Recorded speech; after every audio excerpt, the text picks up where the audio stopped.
Right now over southern Minnesota, a line of ordinary-looking thunderstorms is quietly getting organized. In a few hours, it may not be ordinary at all. Some of the computer models this morning are painting wind gusts of 90 to 100 miles an hour slamming into the Chicago suburbs right around lunchtime. The kind of wind that doesn't just break branches, it flattens them across entire counties in a single sweep and leaves millions of people sitting in the dark for days. There's a word for a storm that does that, a storm that travels hundreds of miles in a straight line without dying. And it is a word most people have never heard until it is already on top of them. Whether today's storms earn that name is the question I'm watching more closely than anything else on the map, and I will tell you exactly what has to happen for them to cross that line. So stay with me, and if severe weather is heading toward your area today, subscribe right now, because we may go live the moment this thing intensifies. Here is what makes the next 48 hours so unusual, and it is the part that has forecasters uneasy. This is not one threat. It is a stack of them, layered on top of the same tired ground day after day. The wind is only the first. Right behind it, along a boundary that simply refuses to move, storms are going to train over the same towns for hours, one cell after another, rolling over the identical stretch of the Ohio Valley like train cars on a track. And where that sets up, we could be talking about a foot of rain falling in a matter of hours. So even as one danger is racing east at highway speed, a second, slower, quieter danger is filling up the creeks behind it. Two clocks, ticking at once, and they do not stop when today ends. Hold that thought, because it is the reason this is a week-long story and not a one-day one. Start with today, and start with the map, because the Storm Prediction Center has drawn a bullseye. There is an enhanced risk, level 3 on their 5-step scale, stretching from Davenport, Iowa through Chicago into Indianapolis and down toward Louisville. Around it sits a broad, slight risk reaching up into Minnesota and over into Western Virginia, and a huge marginal zone that stretches all the way from North Dakota to Philadelphia and Washington. But the category on the map is not what worries me most. It is the specific threat inside it. The dominant danger today is widespread damaging wind and not gentle 60-mile-an-hour gusts.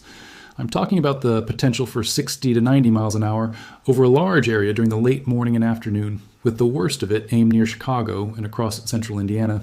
That is a wind field capable of doing serious, significant damage, and it is the single ingredient a derecho needs most. But wind is not the only hazard hiding in that line, because there are two other threats riding along with it. Out across the Central Plains, near Rapid City, a storm or two could drop hail the size of baseballs, the same thing that happened just yesterday. And embedded within the main line of storms, there's a real chance of a few tornadoes, most of them spinning up briefly inside the line itself, though there is always the risk that one isolated supercell breaks away on its own and produces something more dangerous.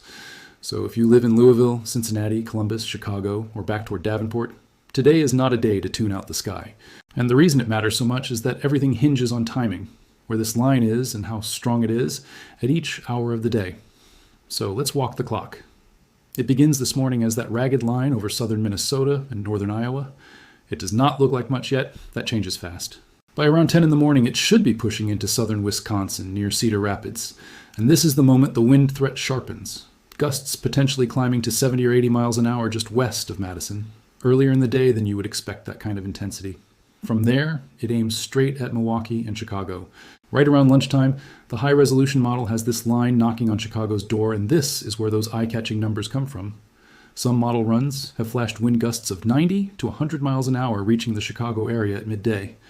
If even part of that verifies, the suburbs, northwest Indiana and southwestern Michigan, could be looking at a genuinely dangerous storm. And there is a second problem stacking on top of the wind right there. Between Chicago and Fort Wayne, in that early to mid-afternoon window, the atmosphere is going to be primed in a way that supports rotation. The instability across the Ohio Valley is, frankly, off the charts, the kind of unstable air that makes it almost effortless for a line of storms to stay violent all day long. That is what elevates the tornado concern in that corridor beyond the usual embedded spin-ups. By 1 in the afternoon, the storms cross Lake Michigan, still intense. By 2, they are racing into northern Indiana toward South Bend and Kalamazoo. By 3, they are into central and northern Indiana and pushing on Ohio, wind threat intact. And just as that is happening, something new develops behind it. A second cluster of storms is expected to fire during the mid-afternoon, and this one carries a different danger. Yes, it can be severe, but its real signature is rain, enormous amounts of it, and that is where this evening's flooding risk is born. Between 4 and 5, the line tears toward Mansfield, Cleveland, and Columbus, with Indianapolis in play too. By 6 or 7, it is moving through Kentucky, West Virginia, and Pennsylvania. By 9 or 10 tonight, most of it should finally be winding down. And if that were the whole story, it would be a rough but ordinary severe weather day. It is not the whole story, because overnight, the second clock I mentioned earlier starts running hard. Somewhere across Indiana, Kentucky, or Ohio, storms are expected to train overnight, cell after cell tracking over the same ground and refusing to clear out. Wherever that corridor locks in, more than a foot of rain in a short time is genuinely on the table. The high-resolution model has been painting a striking blob near Cincinnati, with a widespread 6 to 10 inches possible between now and Wednesday night. And here's the honest caveat, the thing you have to understand about a forecast like this, that bullseye can slide. Yesterday afternoon's model run had most of that rain over Columbus. The newer run shifted it toward Cincinnati. That uncertainty is exactly why the Weather Prediction Center has hoisted a moderate risk of excessive rainfall, level 3 of 4, for Cincinnati, Huntington, and just south of Columbus, with a broad 2 to 6 inches likely from Rockford, Illinois, all the way to Huntington. If you live in a low-lying spot in that zone, or you have travel plans, this is the line to watch. And it does not end Wednesday morning, because Wednesday brings its own fresh round of storms. Wednesday, the severe threat reloads over the Ohio Valley. There's a slight risk centered on St. Louis, western Kentucky, and southwest Indiana, another over the high plains, and a vast marginal zone reaching from Minneapolis through central Michigan and down into the Carolinas and Atlanta. Damaging wind up to 70 miles an hour and golf ball hail are the headline concerns, with a lower tornado risk focused near St. Louis, Springfield, and Evansville, a risk that could creep toward Cincinnati and Louisville depending entirely on how today plays out. Discrete supercells may fire over central Illinois and Indiana. A significant wind threat could sweep Kentucky and Tennessee that evening, and by Wednesday night into Thursday, yet another round is expected to build over Nebraska and South Dakota, which raises the obvious question, the one that ties the whole week together. Why does this keep happening day after day to the same part of the country? That is the real answer this whole forecast has been building toward. It comes down to a pattern with a name that fits it almost too well. A dome of high pressure has parked itself over the southern plains, a great mound of hot, sinking air. Storms cannot punch through the top of it, so instead they are forced to ride around its edge, curving along the northern and eastern rim like cars circling a roundabout with no exit. Forecasters call it a ring of fire pattern, and once it sets up, it acts like a conveyor belt, flinging one complex of storms after another along the same arc, through the Midwest, into the Ohio Valley, and beyond, day after day after day. The key detail is where the storms live, right on the periphery of that high, exactly where the hottest, most humid air at the surface overlaps with the strongest, fastest winds high up in the atmosphere. That overlap is the fuel and the engine sitting in the same place. That is why today is not a single event. It is the first lap. The pattern is expected to keep spinning storms around that ring at least through Thursday and possibly into Friday and Saturday. So the danger is not just the wind at lunchtime today. It is that the atmosphere has found a groove and intends to stay in it. And that same ring of fire pattern, it turns out, is the exact breeding ground for the storm I have been dancing around since the very first sentence. So let's finally name it and understand what we are actually watching for. A derecho. The word comes from Spanish, meaning straight ahead, and that is the whole personality of the storm in a single word. The National Weather Service has an actual definition, a threshold. A line of storms has to cross before it earns the name. The swath of wind damage has to stretch more than about 240 miles, and along most of that length it has to produce gusts of at least 58 miles an hour, with several pockets of far more violent wind mixed in. It is not one gust in one town. It is a continuous marching wall of destruction that holds together across state after state. That is what separates a derecho from an ordinary strong thunderstorm. Most storms blow themselves out. A derecho feeds itself. And the way it feeds itself is genuinely eerie once you understand it. When a thunderstorm dumps its rain, the air behind that rain turns cold and heavy and comes crashing down to the ground, then spreads out in every direction like water poured onto a table. Along the leading edge of that spreading cold air, the warm, moist, unstable air out ahead gets shoved violently upward, and that is what builds the next wall of storms. Now here's the loop that makes it dangerous. Those new storms produce more rain, which produces more cold air crashing down, which shoves the whole system forward even harder and drags fast winds from high in the atmosphere down to the surface where we live. On radar, the line stops looking straight and starts curving forward in the middle, bulging out into the shape of an archer's bow. Meteorologists call it a bow echo, and it is the fingerprint of a derecho in progress. When you see that bow, you are watching a storm that has, in effect, learned how to keep itself alive. If you have ever stood outside and watched a low, dark rolling cloud sweep toward you across the horizon, flat on the bottom and churning, before you felt a single drop of rain, you have seen the front edge of one of these systems. That ominous ledge of cloud has a name too, the shelf cloud, and it rides the leading edge of the gust front like the bow wave of a ship. It is beautiful, and it is a warning. Behind it comes the wind.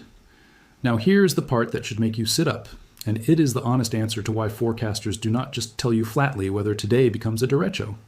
The most dangerous kind, the fast-moving progressive derecho that races hundreds of miles in an afternoon, is one of the hardest things in all of severe weather to predict. It thrives in an environment that is, paradoxically, capped, meaning there is a thin layer of warm air a mile or two up that acts like a lid, holding all that explosive instability trapped beneath it.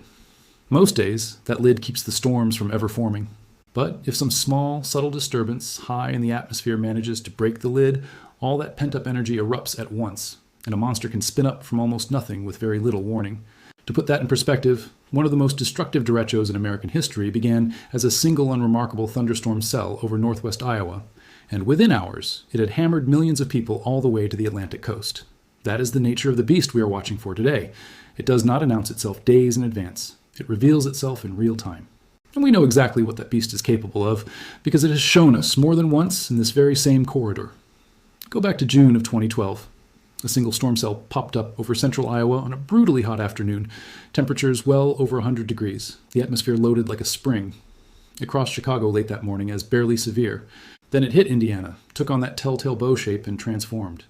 In Fort Wayne, it produced a measured wind gust of 91 miles an hour. It never weakened. It rolled through Ohio, over the mountains of West Virginia, which normally tear these systems apart, and it did not care, straight into Washington, D.C. and Baltimore, and finally out over the Atlantic in the early morning hours, having traveled roughly 800 miles in about 18 hours. It killed 22 people, most of them by falling trees. It knocked out power to more than 4 million customers, some for over 2 weeks, in the middle of a deadly heat wave. Emergency 911 service failed for over 2 million people. One power company called it the worst outage it had ever seen. That is a derecho, but 2012 is not even the record. For that, you have to go to a date that should sound familiar, because it is almost eerily close to the calendar we are living through right now.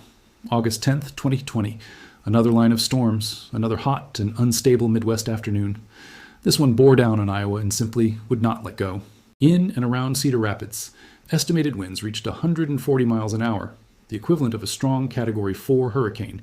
Except this was not a hurricane, it was a thunderstorm that arrived with almost no warning and was gone in less than an hour. It flattened an estimated 40% of Iowa's corn and soybean crop. It destroyed grain bins by the thousands. And when the accountants finally tallied it up, the damage came to roughly $11 billion, making it the single costliest thunderstorm event in modern United States history. One storm, one afternoon, $11 billion. And it started like the 2012 event from something small that nobody could have circled on a map days ahead. Here is a question worth sitting with, and I genuinely want your answer in the comments. When a hurricane is coming, you get days of warning, a name, a cone on the map, time to board up and leave. A derecho gives you almost none of that, sometimes an hour, sometimes less, and yet it can deliver the same 140 mile an hour wind. So if a wall of wind like that were bearing down on your town this afternoon with a single severe thunderstorm warning as your only heads up, do you actually know where in your home you would go? Because most people have a tornado plan and no plan at all for this. That matters because of a dangerous misunderstanding baked into how we talk about wind. People hear straight line wind and mentally file it under less serious than a tornado. The Red Cross and the Weather Service will both tell you that is a mistake that gets people killed. Straight line winds from a derecho routinely exceed 100 miles an hour, well into the range of a violent tornado. And unlike a narrow tornado that carves a path a few hundred yards wide, a derecho lays that wind down across a swath 60 miles wide and hundreds of miles long all at once. The tree that falls on the house, the roof that peels off, the power line that drops, they do not know or care whether the wind that felled them was spinning or straight. If you're ever under a severe thunderstorm warning that mentions 80-mile-an-hour gusts, treat it with the same seriousness you would a tornado warning. Get to an interior room on the lowest floor, away from windows, and stay there until it passes. That single habit is the difference the numbers cannot capture. So which is it today? Does this become a derecho? Here is the honest answer, and it is the payoff to the question I opened with. Every ingredient is on the table. The extreme instability to keep a line alive? Check. The strong steering winds aloft to hurl it forward and drag violent gusts to the surface? Check. A ring of fire pattern that is the textbook breeding ground for these systems? Check. A model solution flashing 90 to 100 miles an hour into a major metro area? Check. When a wind field like today's holds together from Iowa through Ohio, producing widespread significant gusts along a path that long, the definition is being met in real time, and the official label can only be confirmed after the storms have already passed and the damage swath is measured. That is why I am watching the Chicago to Ohio corridor between late morning and mid-afternoon more closely than anything else on the map. The bow echo will tell us. If that line curves forward and starts marching instead of fading, we will have our answer, and I will very likely be live when it happens. And here is the smaller question that outlasts today, the one that should stay with you after the sky clears. Even after this line dies out tonight, that ring of fire is still turning, still loading the next round onto the belt for Wednesday and Thursday, and maybe beyond. The 2020 Derecho and the 2012 Derecho were each just one bad afternoon inside exactly this kind of pattern. The storm ends. The pattern does not. And the only thing that reliably separates a frightening afternoon from a deadly one is whether the people in the path saw it coming in time to act. So that is what we do here. If this forecast helped you understand not just what is happening today, but why and what to actually watch for, do me a favor and hit like so it reaches more people who are in the path, and subscribe to W for weather with notifications turned on, because in a week like this one, the map can change in a single model run, and we will be here the moment it does. Stay weather aware out there. This one is not over.